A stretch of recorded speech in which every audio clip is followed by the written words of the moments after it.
அஸ்ஸலாமு அலைக்கும் வரஹ்மத்துல்லாஹி வபரகாத்துஹு.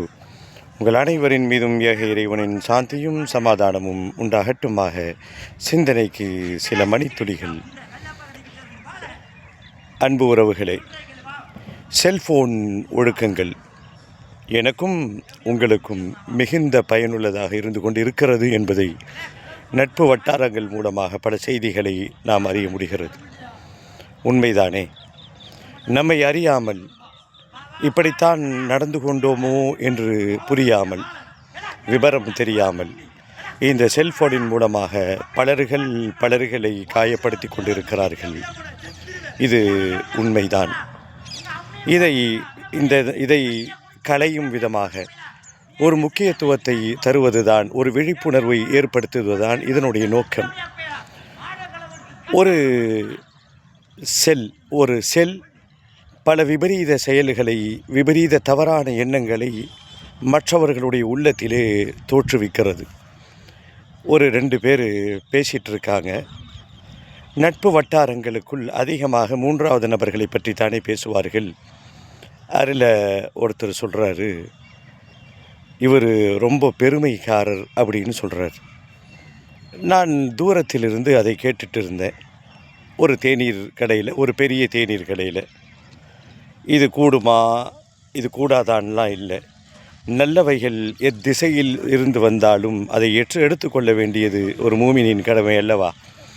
அதில் அவருக்கு சொல்கிறார், அப்படிலாம் இல்லையேப்பா, அவர் நல்ல மனுஷனாச்சே, அவரை போய் பெருமைக்காரன்னு சொல்கிறீன்னும் போது அவர் சொல்கிறாரு, நான் ஒரு மீடியமான ஆள் தான்.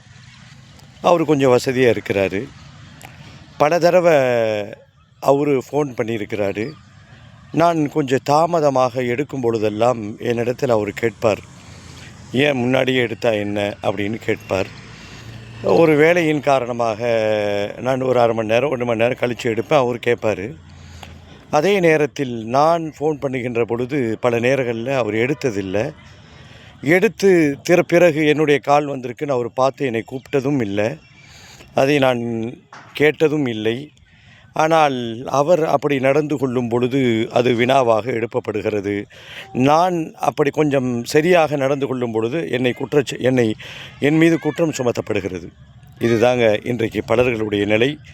குறிப்பாக இதெல்லாம் ஒரு வகையில் ஒரு விதமான ஒரு ஆணவ போக்கு அப்படின்னு சொல்லலாம். ஒரு கடையினுடைய ஓனரு தன்னுடைய கடையில் வேலை செய்கிறவர்கிட்ட ஃபோன் பண்ணுறாரு. பாத்ரூமில் இருந்தால் வந்த உடனே பதறி போய் எடுத்து திரும்பி பேசுகிறார். அதே ஒரு காரியத்திற்காக வேண்டி ஸ்டாஃப் பேசினார், இல்லை கொஞ்சம் வசதி குறைவாக உள்ள ஆள் பேசினாருன்னா உடனே ரெஸ்பான்ஸ் கொடுக்கப்படுறதில்லை. பிறகு அப்படியே வேலையில் உண்மையாகவே இருந்தாலும் கூட பிறகு அவராகவே அழைத்து பதில் சொல்லுவதும் இல்லை, கேட்பதும் இல்லை. இதுவெல்லாம் தவறல்லவோ? தொடர்ந்து பேசுவோம், பயணிப்போம் இன்ஷா அல்லாஹ்.